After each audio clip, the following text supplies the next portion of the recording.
For station identification. Triple R. Hey everybody, this is Ted DiBiase, who you probably remember better as the $1 Million Man, and I always said everybody's got a price for the $1 Million Man, and if you want to get your money's worth, you need to listen to 3RRR. And we are back in Studio One. Very little time left, so we'll talk very fast. Charlie Nikakis is with us. Charlie, you once had a client that put on YouTube video of his dope crop, and that's how we got busted. Genius? Yeah, very genius. What's the circumstances? Into the mic, please, Charlie. What do you mean, what are the circumstances? What was there? Just a fuckwit? Yeah. Fair enough. Paid his bill, though, obviously.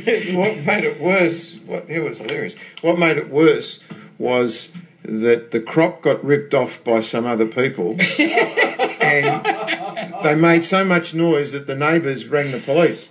And when the police showed up, he had been, my client had been sprayed with some capsicum spray by the perpetrators who were trying to pinch the crop.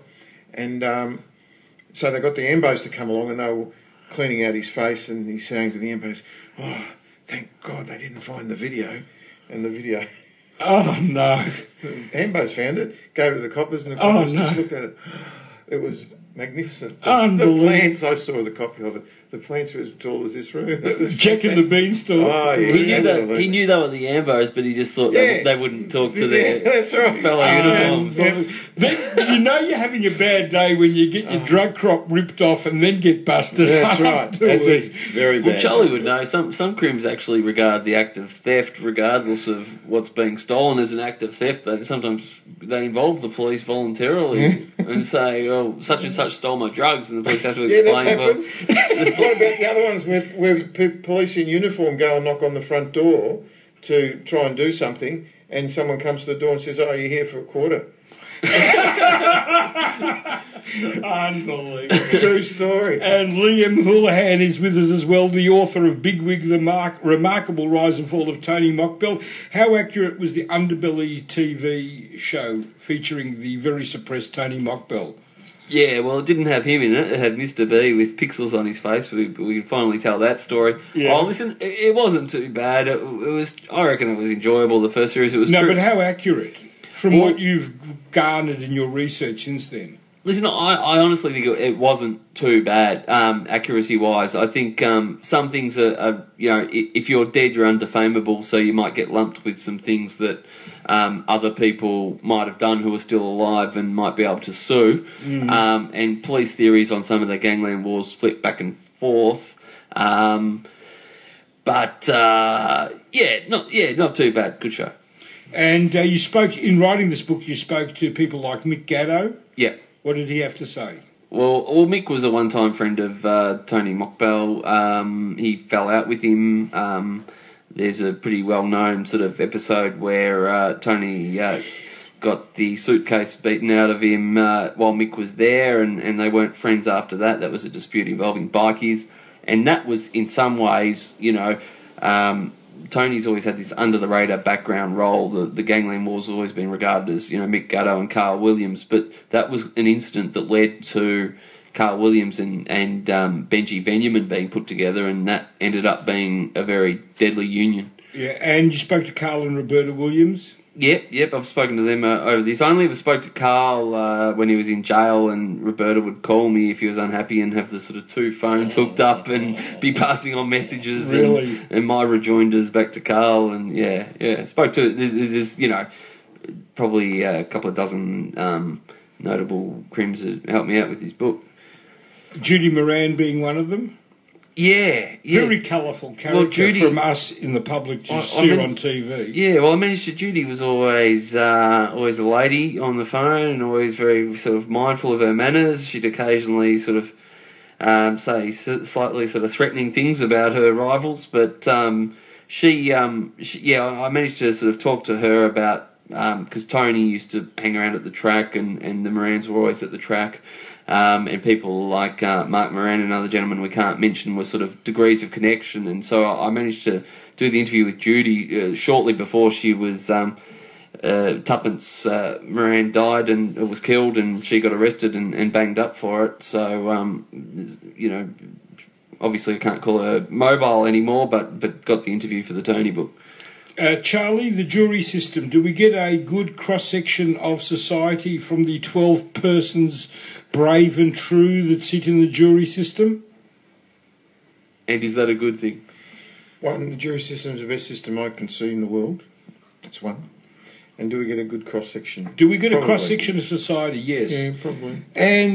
And therefore, should we introduce a similar system for selecting our politicians? Rather than elections, let's just pick random people, get a good cross-section of society, and thereby have politicians that actually work for the common good rather than for the trough. How do you pick them? You pick them randomly, lottery, one for each electorate. You get a good cross-section. Why not? Charlie? Never work. Would never work. They'd never do it. But wouldn't we get a better political system? It wouldn't work. Liam, any thoughts on that? I think that's a remarkable idea, Headley, and we should implement it immediately. Will the Herald Sun pick up the baton? We will. Can I expect... What do we call it? Elect your poly? No, just, Headley's Law? Go into the lottery, become a poly, and you know what we would do at the end of their 3-year term? The electorate would vote on how good they've been in a number between 1 and 10, and if they got a 9, they'd get a bonus of 900,000. You like that, Charlie? No. You don't like that at all? Not at all. You think our present system's working good? I think our present system is as good as you're going to get. Yeah. Well, that's pretty shit, though, isn't it? That's your opinion. Yes, that is my opinion. Liam, apart from working at the Sunday Herald Sun, you also worked in New York. I did for a bit, yeah. How was that experience? New York Post. New York Post. Yeah. Headless body in topless bar. That's right, absolutely. One of the most famous headlines. Well, that would have been a fantastic fun. Headless body in topless bar. That's the famous New York Post Are you headline. responsible for that one? No, I wish I could. Some blame it. editor of the Yeah, century. that's right. That would have been great fun because New York Post is a very colourful newspaper. Oh, it's great, and it's working in New York, and when you work somewhere else, it's basically like travelling and not like working, and none of the American journos actually dress up. They wear sort of t-shirts and jeans, so I sort of rocked over there and was wearing a suit to crime scenes, and they were ushering me into the crime scene thinking I'm a detective because journos over there don't wear suits. And so I saw New York from a sort of perspective of Latino maids throwing elderly rich New York socialites downstairs and all this sort of stuff, and whizzing around on the subway, and Would have been fantastic fun. it was wasn't great fun, and staking out Busta Rhymes' house for a period and all this sort of stuff, and it was great. And you also worked in Washington. Was that in politics? That was the same trip. I sort of got the train up to Washington, and George W. was the president then, and I went and saw one of his speeches and got seen around the sort of the White House, the press room and all that sort of stuff. You didn't steal any W keys while you were there, did you? No, but I did see a W speech, and I You heard about Clinton taking... Hang on to into the... You heard about the Clinton administration allegedly removing the W keys when they left office, and George W. coming in. You didn't hear about that one? No, I haven't. Yeah, that was the alleged story, that in the West Wing they actually took all the W keys off the keyboard as they exited the West Wing. Yeah. But I saw a speech by George W. and I came back and talked to some of. He was an idiot, wasn't he? Well, it appears that way. He said he said this thing during his speech. I go back to the jury system. Very rich idiot. You pluck an American out of the blue, they're going to have more brains than George W. That's probably true. Thank you. Charlie doesn't agree. Yeah, go on. No, I didn't say Big it. fan of George W. You look a bit like George W. No, thank you. Or Jeb Bush, you look like. Leave me alone. Kate Bush. Anyway, go on, Liam. Well, he said this thing during the speech. He said, we've got to look after our farmers and our chicken growers and blah blah blah. And I went back and thought, this must be an How's that American. different to a catter?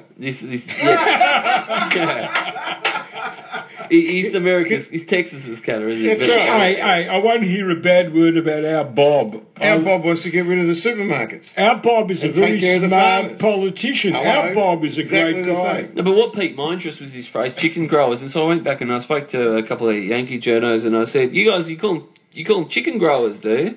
And they were like, what? And I was like, okay, I've witnessed the birth of a Bushism. So, The birth of a Bushism.